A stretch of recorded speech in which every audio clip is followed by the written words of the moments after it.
Hey, SEC fans, welcome to SEC Fan Talk. This is our fourth episode, season 2, live streaming on Facebook, YouTube, Twitter, and of course, a copy of this will also be available on our website since we can't get it to show on there live at this moment.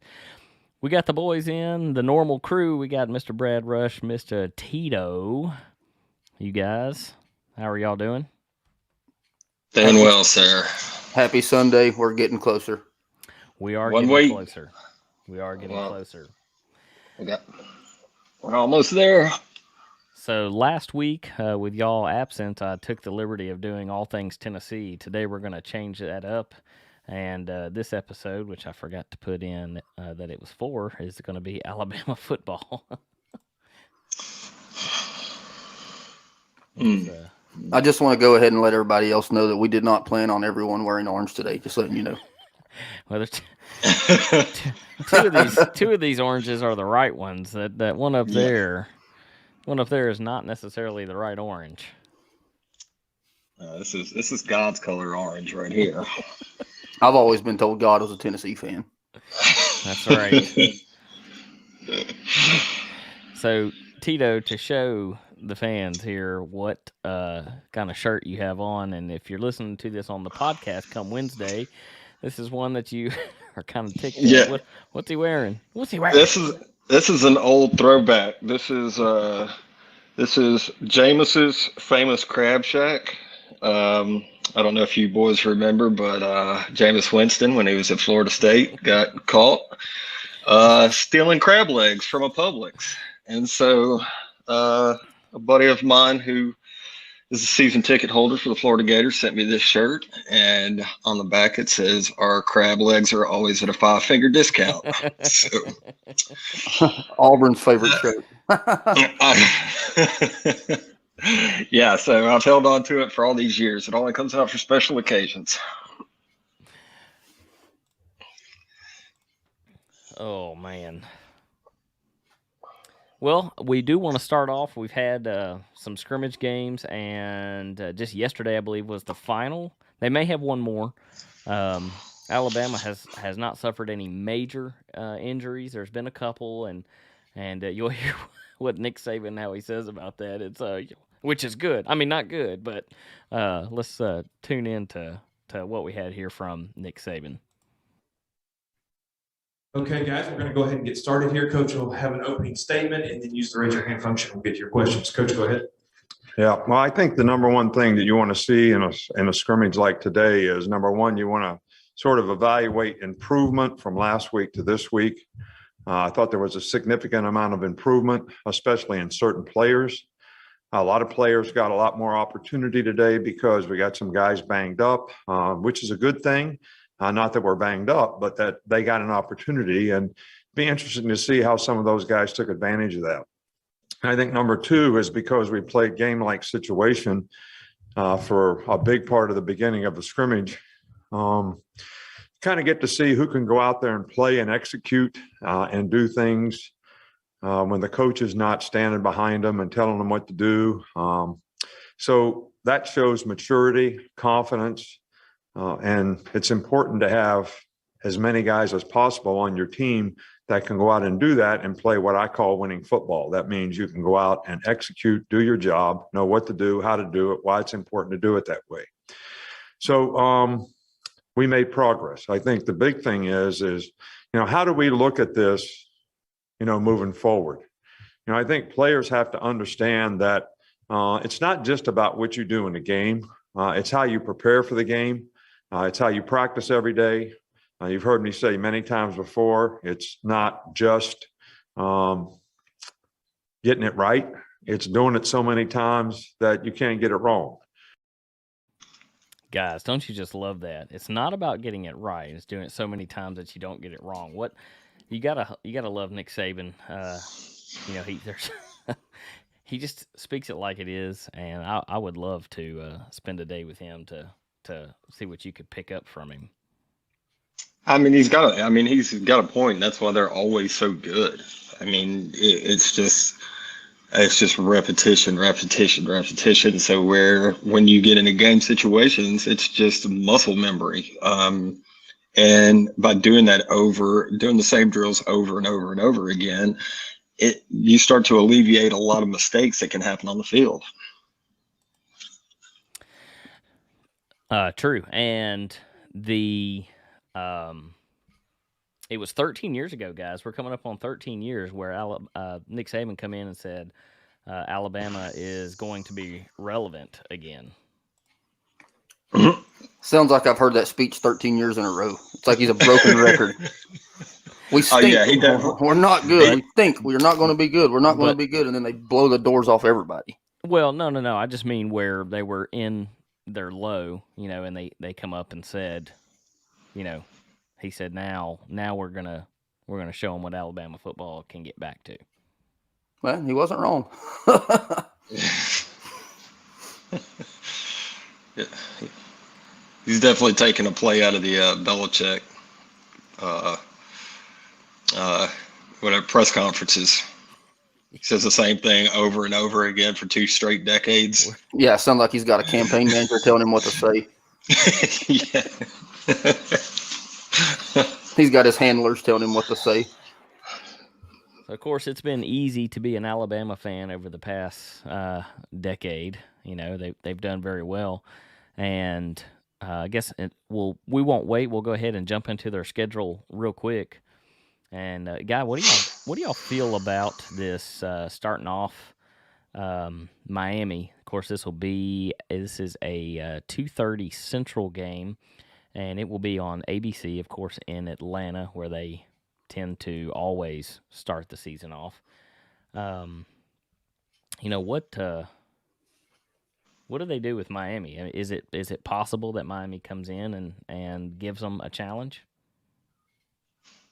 I think that Miami might give them a little bit of a challenge in the first quarter, maybe the first half, just because it's going to but then again, who knows? Miami might be sloppy as well, but Manny Diaz knows that he's going to have to take some huge risk to keep this game close. So, they might catch Alabama off guard in that first half and keep it closer than what most people might think. But, when it comes down to it, by the end of the game, it's probably going to be a bloodbath.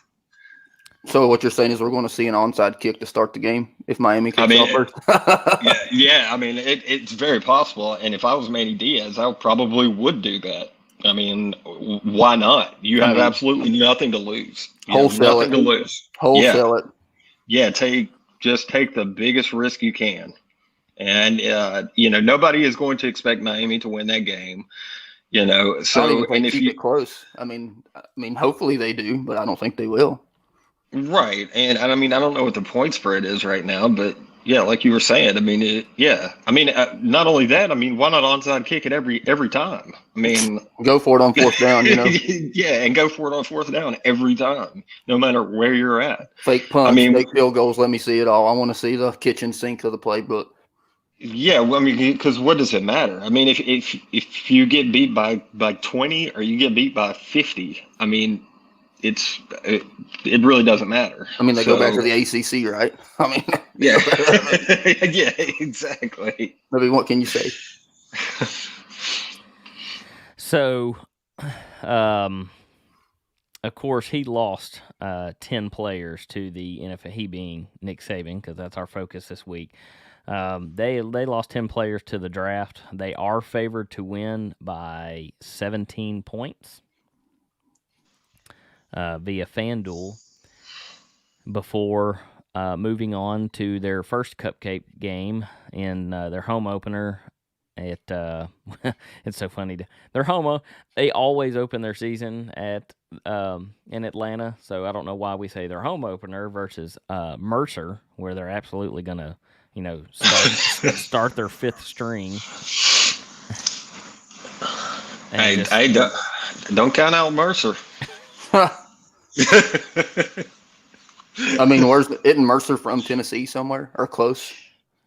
I have no idea. Me neither. It shows you what kind of school they are when we're all from the state of Tennessee and we don't even know if they're in the state of Tennessee. Yeah, no clue. No clue. They will then, after beating up Mercer, they will then travel to Gainesville and Loss. this is your, let's hear your big prediction. I don't think they make the playoffs this year. You don't think that Alabama, who just went 13-0 in an all-conference, I guess you really couldn't call them 13-0 last year, but they beat out the conference, and you think that they're not even going to make it to the playoffs this year? Nope. I think that Florida beats them. I think Texas A&M beats them, and I think Georgia's the best team in the SEC, so they lose to them in the SEC championship game. Georgia is not beating Alabama. You want to take some bets on that? Georgia. You want to take some bets on that? So you're already you're predicting Alabama to lose to Florida. I'm saying it could happen. It's going to be closer than you think. Florida's a good team. Oh my goodness. Okay, viewers, we need some comments. We got quite a few viewers on live now. We definitely need some comments on what y'all think about Alabama losing not only to Florida in week 3, that they're going to lose to Georgia, and with a 2-loss season, not show up in the playoffs. I mean, this is the hardest schedule they've had in a long time. On the East side, they finally play, other than us, which we stink, but they play a good team in the East for the once in a long time, Florida. A&M's the best they've been since they've been in the SEC, probably. I agree. I mean, it's just a tough road to hoe. And, I mean, you know what I'm saying? Air raid at Mississippi State. I mean, you got the air raid at Ole Miss. You can never tell if Lane Kiffin will hang 100 on somebody. They're going to hang 100 on us. They are going to hang 100 on Tennessee. Mm-hmm. Okay. I think that Ole Miss is possibly a better shot of beating Alabama than Florida. Even though that game is in Gainesville, I mean, unless Todd Grantham just completely redeems himself, I mean, honestly, Florida's defense last year was so atrocious that I think Alabama could put in their third string and still score 27 points against Florida's starting defense. So, you know, if Emory Jones comes out and plays really well and their offense plays really well, their defense was so bad last year that I really don't see them getting. They can't get any worse. I'll put it to you that way. But Florida might keep the game closer than what some people might think, but I still think Alabama will easily win that game. I mean, I'm just saying their starters are not tested out of a whole. Like they've lost all their great starters, the running back, quarterback. Obviously they're good, but I mean, they always think they're just going to be great. One of these days they're going to have a bust. They are due for a bust. Just saying. I don't. So after the Brad prediction of them losing in Florida, they will play Southern Mississippi. That's a win. Which is a win. And then that will get them ready for Ole Miss visiting into Tuscaloosa. That's probably a win, but it's going to be closer than you think. I think Ole Miss will finish third in the West this year, maybe even second. Ole Miss, they were 1 for 1. You know, last year it was Ole Miss score, Alabama had to come back and score. It was back and forth, and it was just a bonehead play or two that saved Alabama. That was the best game I thought I saw all year last year for 3 quarters and about 13 minutes. That was the best game that I saw from any conference, from any team. Last year was the Ole Miss Alabama game. And, Kiffin knows exactly what Alabama's weaknesses are. Like he knows what that defense is all about, and he's going to be able to exploit it. Now, whether or not Ole Miss's defense is going to be able to hold Alabama is a different question. But I do think that that's going to be a really good game. Tito, I agree with you. The next week after that, after the Ole Miss tough game, they are going to College Station, Kyle Field at Texas A&M. Largest stadium in the SEC now. Just saying. What are you thinking on that there? I think they're going to lose. I think it's going to be close. I mean, I think it'll be like a 27-21, 28-21 game. But I think A&M pulls it out at home against Alabama, and then that's going to be like, I mean, the question is how many Alabama fans are going to jump off the back of Bryant Denny after that game? You know what I'm saying? That's all I'm saying. I mean, how many fans are they going to jump off the back and say, "Oh no"? So if we are at, what is that? 1, 2, 3, 4, 5, 6. If we're at 6, and they've already lost 2, and they barely pull out Ole Miss, I mean, their season's done after that, and then it opens the door for other people to potentially beat them. Not Tennessee. There has to be a little hope at some point in time for that to happen, right? Well, just not this year.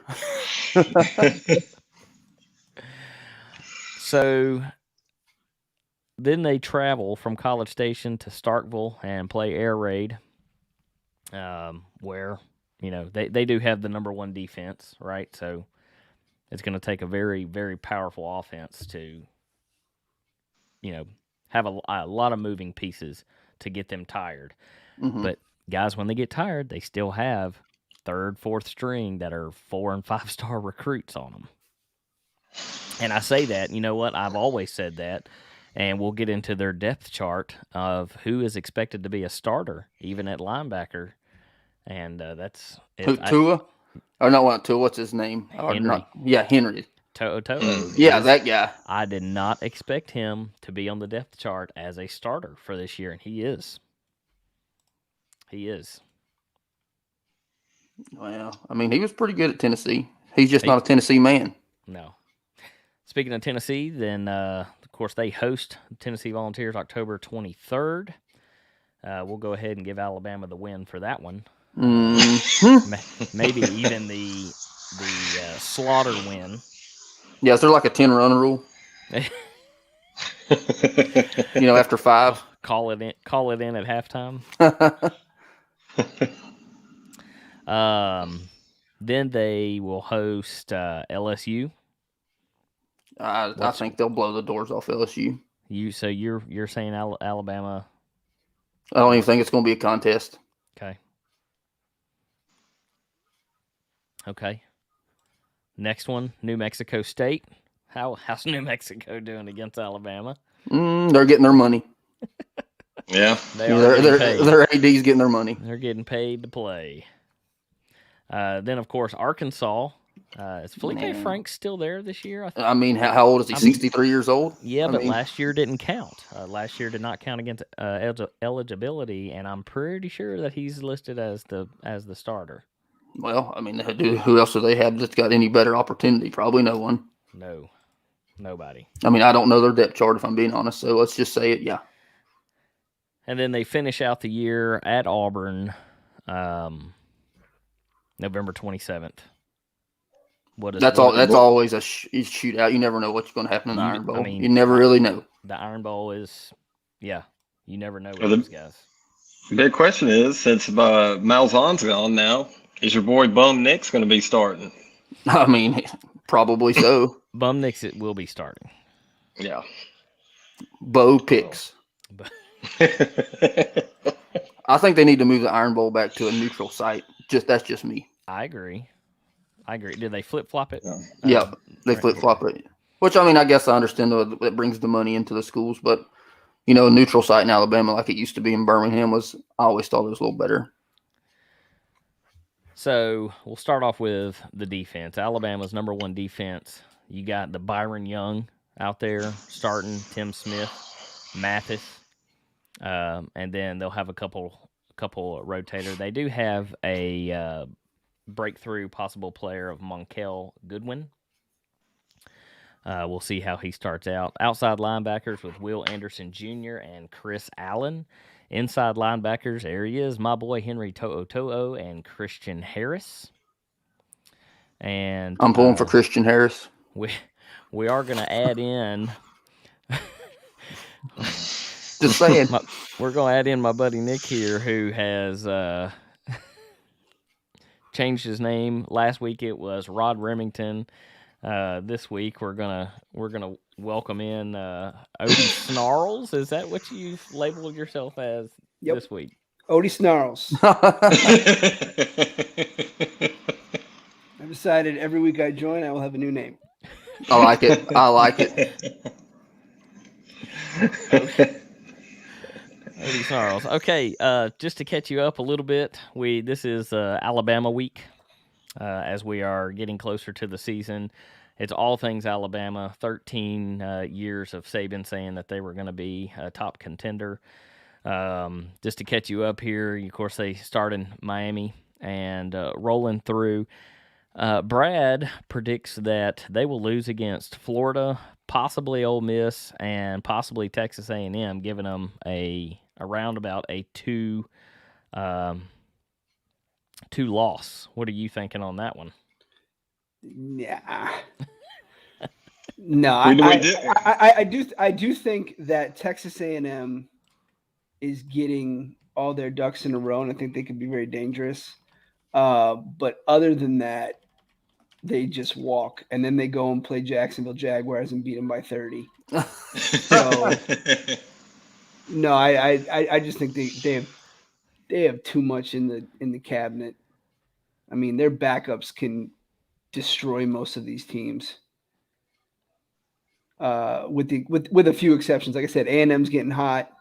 That program is now that they have those facilities going, and they got the coach from Florida State. He's building a program there.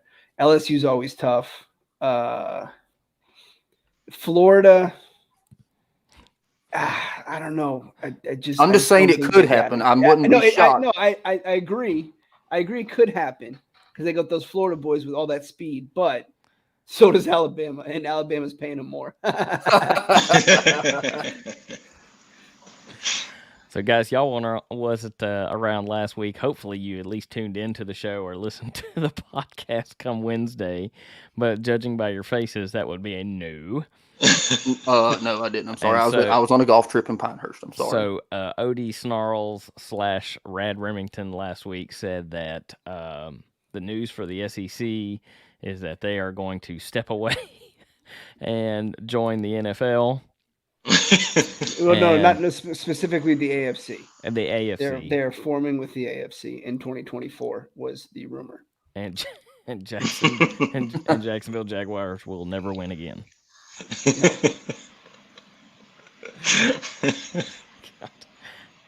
I've listened, because I have to edit it, and so I've listened to it multiple times, and I still laugh at the notion of them just stepping up into the pro level. Do we have an idea of how much, with the new way to pay players, how much more how much more Alabama can pay a player than say Jacksonville's LSU? Payroll? Right. I mean, like seriously, like isn't the no backup, salary cap in college? Exactly. Isn't the backup or the quarterback for Alabama getting like $1 million this year? Yeah. Yeah, at least. That's right. He was at $1 million last week. Right? At least. And, yeah, at least. Yeah. Like I said, I don't see how you get around that. It's like, well, you can come play for the best team. I'm gonna get you the #1 draft pick. Also, here's $1 million and it's legal. Isn't America great? Absolutely. I'm all for it. I'm all for it. Oh, me too. They should have been playing a long time ago. I mean, they have been. It's just been under the table. So now it's just out in the open. Yeah. I just had a question. So say they sign with Adidas. Can they wear Adidas cleats, or they still have to wear the Nike cleats? Oh, yeah. See, I don't know. That's a great question.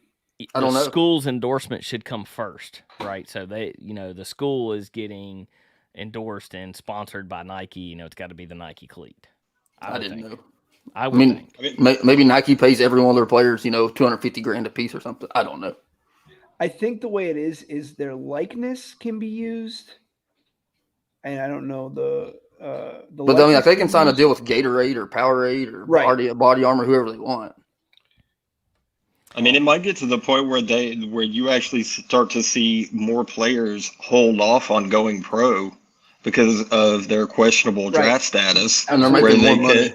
They're making more money in college than they're going to be, guaranteed for the NFL contract, which makes it better for college football fans. Exactly. Yeah.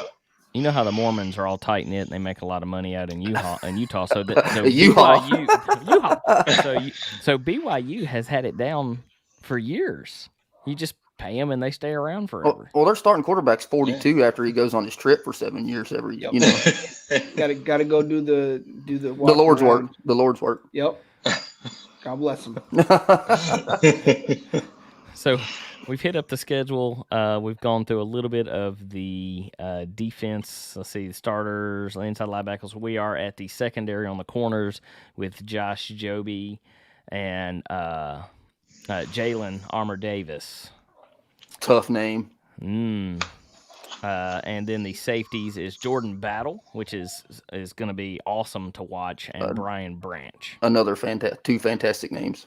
And Brian. One might be more in the adult film industry with Mr. Branch, but just saying.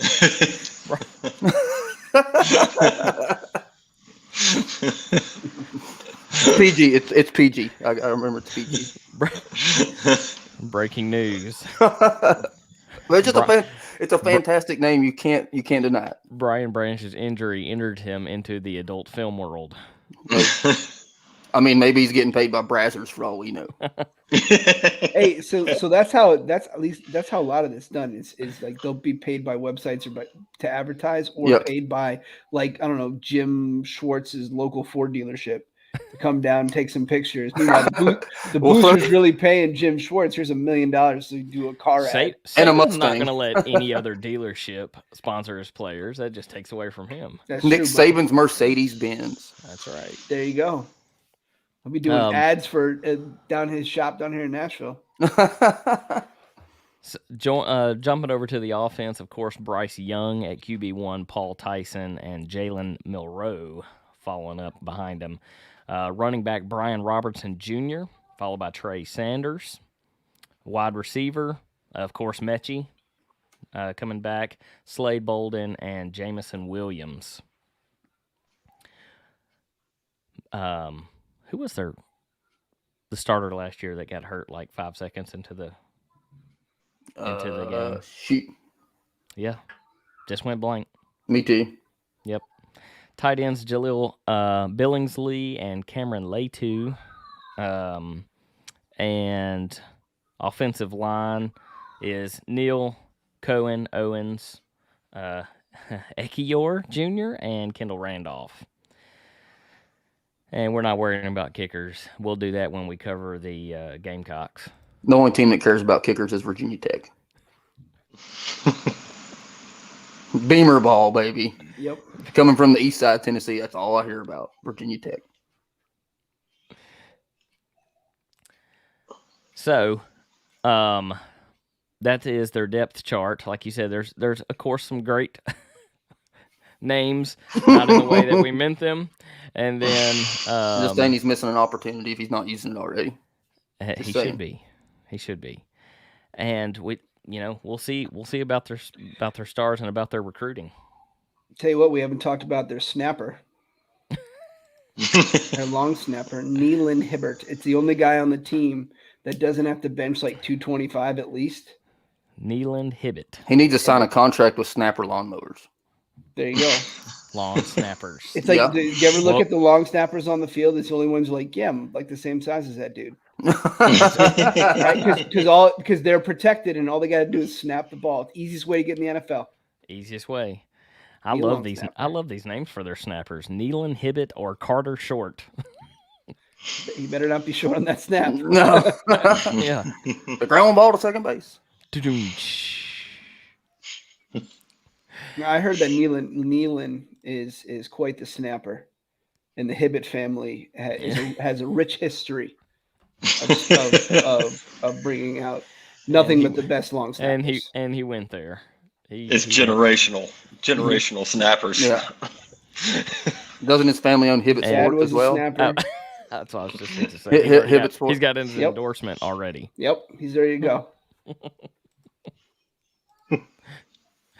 So starting up, want to get your take on this, Odie Snarls, since you just rolled in. Is that first game against Miami? If Diaz's daddy mayor, allowed a whole bunch of ex-cons or something to come on and practice with them and get them pumped up, or the mean machine, or mean machine, or get them, they're all on roids and they didn't have to, the tests were changed, whatever. Does Miami threaten their first loss? No first loss. Not a chance. They'll win by 36. No, Miami never comes to. Miami's one of those like the late bloomers, right? Miami will win a bunch of games at the end of the year against the MAC, right? And then everyone's like, "Oh, Miami's hot." Look who Miami's playing. So Miami's got a great first test here, and they'll lose by 36. I would might even take the over on that 36. Oh, Alabama's going to punish them. And what's your thoughts about them at Gainesville? 2 touchdowns. Really? Yep. Really?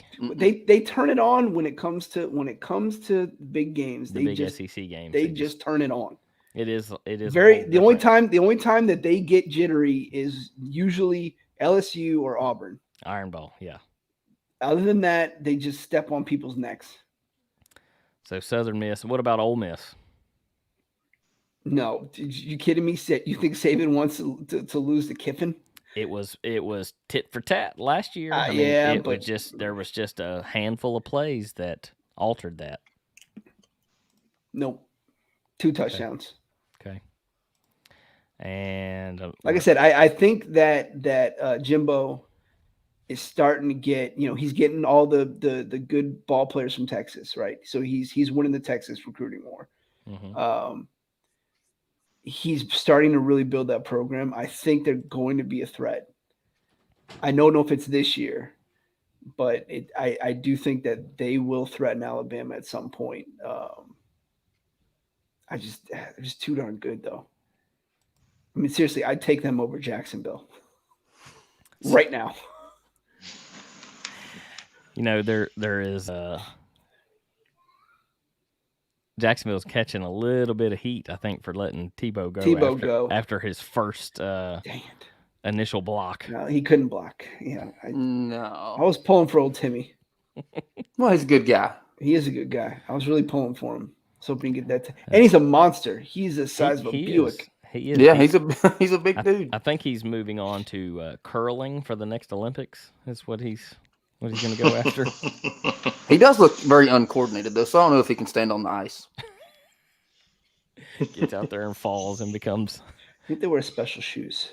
Becomes another viral They look like player. bowling shoes. Like bowling shoes. Little spikes. Hey, you could probably throw a shot put about a quarter mile down. He might need to look into that. There you go. Or the disc, or the daggum hammer throw. There you go. Well, that was we're hitting our 34 minutes now. This week was all Alabama. Of course, if Tennessee's your team, go back and watch last week's. It was. I'm glad I wasn't there because they're going 6-6. That's not what I picked. I said 8 wins. Dang, that's 8 mighty wins. godly of you. Got some optimism over here. I do. We're not beating because Kentucky. We're not beating Kentucky. No, we're beating Kentucky. No, we're no, score 54 points a game, and all we got to do is make them allow only 53. But how many picks are we going to throw? And we're good. Oh, at least 6. I love it. but we're gonna. But UT's gonna throw 8 touchdowns. So it's all about. Okay. We just got to get one more than the next guy. Just one more. Yeah, I mean, a win's a win. It's kind of like golf. It doesn't ask how, just how many. Exactly. Brian Maurer he kept saying, I'm not leaving Tennessee. It doesn't matter if I'm not the starter. I'm not leaving Tennessee. He did announce the transfer portal yesterday or day before. Yep. And so he's not surprised. He's gone. And he has had, 2 concussions during his 4 games. So he's don't know where he's going to get picked Built up. like a piece of paper. He's a strong guy. He's got transferred to ETSU. Hey, go Bucks. They're allowed one free one now, right? Yes. Before they have to do the sit-out rule. Mhm. Yes. Yeah, if I were him, I'd take it up to that Ohio league in the MAC and just rule it for a while. I mean, might as well. He can spin the ball. He can spin it. Well, Brad's boy JG is going over to Washington area, some school where they only played 4 games last year. Going out on the left coast. The no coast. No, thank you. I was stationed out there. No, thank you. No, thank you, coach. So I have a trivia question for y'all. It was the trivia question when we played last week because we played La Hacienda every Thursday night. There comes the endorsement. Team name quizzed my pants. Question was, is at Florida State, who was Burt Reynolds' roommate? He is currently a college football analyst. Who is his roommate at Florida State? Butch Jones. Burt Reynolds died at the age of 110. Come on now. Lee Corso. That's exactly right. Winner, wow. chicken dinner.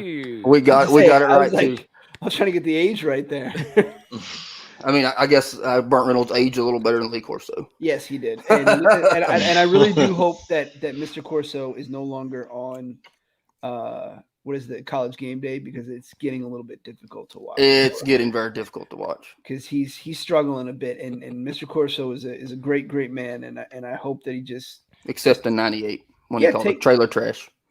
Take the retirement and just go out there like a champ, Lee, and go sell your pencils. Shelbyville Pencil Factory. Oh, I know some people that just put a roof on that one. Me too. Yeah, I know exactly. Yeah. I get an endorsement deal from those fellas. Musgrave pencils.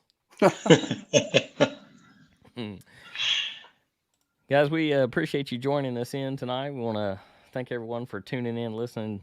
We do this every Sunday night around 7:30. One of these days, we're actually going to start on time.